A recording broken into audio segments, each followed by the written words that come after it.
Slow down ka lang. Pag sinabing slow down lane, bitaw lang sa gas. Signal ikaw sa right, pero huwag kang pupunta sa right lane. Lang sabi ko sa'yo kanina, huwag ka munang magpapalit kapag hindi mo pa siya nabibigyan ng direction natin dyan lang ay diretso lang, no? Fifth gear. Bawa, intention natin dyan lumipat sa right. Approaching na tayo ng downhill, ano? So slow, pabalik na po kami ng school, no? Okay lang, nasa driving school na tayo.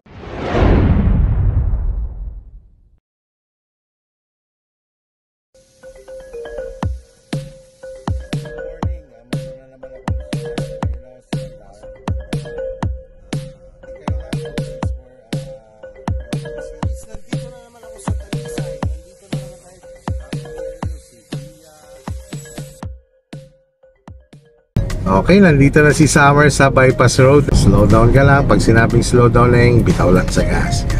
Signal ikaw sa right, pero huwag kang pupunta sa right lane. Signal ikaw sa right. Yan. Kukontrolin mo lang yung pagliko mo dyan. Slow down lang ikaw. Slow down. Bitaw lang sa gas. Yan.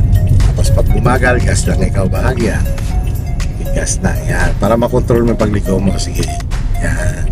Lang sabi ko sa'yo kanina, huwag ka munang magpapalit kapag hindi mo pa siya nabibigyan ng speed. Gasap mo na ikaw. Sige, gasap. Okay. Ganyan, no? Gasap. O, bitaw sa gas, lipat sa third gear. Lipat. Bitaw si clutch, saka ka mag-gas. Okay, so tuloy-tuloy tayo lang, no? Going to Alaminos. Tulad ng sabi ko sa'yo, huwag ka magpapadistract sa mga kasalubong mo. Sige, tuloy-tuloy lang gas na eh. Tapos kapag may gustong mag-overtake, hayaan mo lang sila. Mas mag-focus ka sa kalsada or sa ginagawa mo. Dapat time to time nag-check ka rin ng surrounding mo. Check mo likod mo sa pamamagitan ng rear mirror, mga side mirror, para malaman mo kung may katabi ka na ba dyan, may kasabay ka na ba. Pero hindi dapat matagal ang tingin dyan. Saglitan lang, balik lagi sa unahan. Dahil dyan tayo na mas mag-focus. So yan lang, ang direction natin dyan lang ay diretso lang, no? Kahit nasa priority lane tayo, mag-o-observe pa rin tayo kasi intersection yan. Slow down, slow down. Sige, stay on your lane ka lang. Hayaan mong ambulansya mag-adjust sa'yo. Yan. Slow down. Huwag kang mag-igil sa pag-gas. Pag may isipin maluwang na kalsada, no? Mayroon pa rin tayong sinusunod na speed dito. Sige. Okay, lagay mo sa fourth gear. Kailangan, kontrolado mo pag-gas mo dahil nandiyan ka na sa fourth gear. The more na dinidiinan mo yung gas niyan, the more bibilis ang takbo niyan, ano? Tulad ng sabi ko sa'yo, kapag bumibilis, bitaw sa gas. Pag bumagal, gasat mo ulit. Katulad, although pwede na tayo dito umabot ng 60, sige, gas up lang ikaw, yan. Pero not more than 60, ano? Sige, gas up ikaw lang, no? Gas up ikaw, sige. Gas up para makapag fifth gear tayo. Fifth gear. Naglilipat ka ng linya lang ganito. Attention natin dyan, lumipat sa right. Patingin ka sa rear mirror mo. Rear mirror check, no? Wala. Signal sa right. O, lipat sa right. Tuloy-tuloy pa rin ang speed. Yan. Mas patay ang signal light. Yan.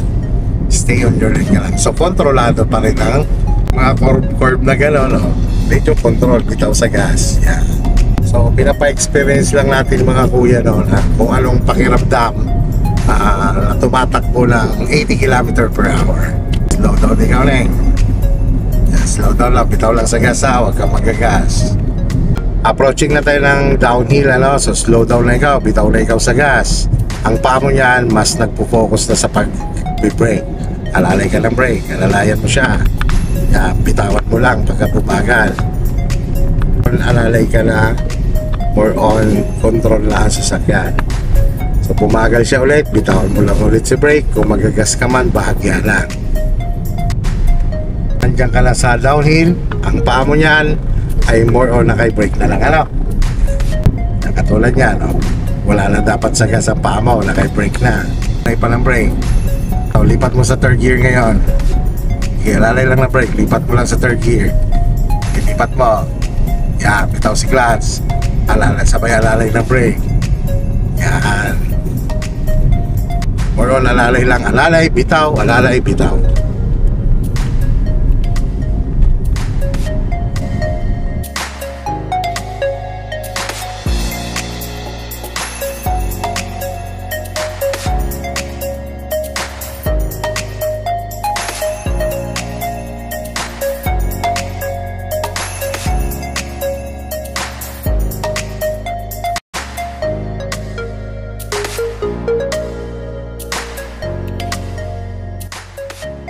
Okay, so pabalik na po kami ng school, no? Si Summer na yung nagda-drive.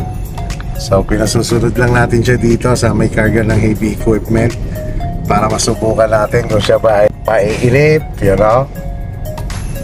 Mas bumagal yan, lumapit ka sa kanya, nasa third gear ka, bawas ka ng gear. Pero ganyan naman, nasa 40 ka pa, nasa third gear ka, okay lang yan man. Akma pa naman yung gear at saka speed. Sa ganyan lang, huwag kang didikit sa kanya, no? Siyempre, malaki yan. Kasama yan sa training kung paano ang hindi magiging mainip sa pagmamaneho, ano? Okay lang, nasa driving school na tayo. See you on next schedule. Ha? Ingat kayo pag uwi. So,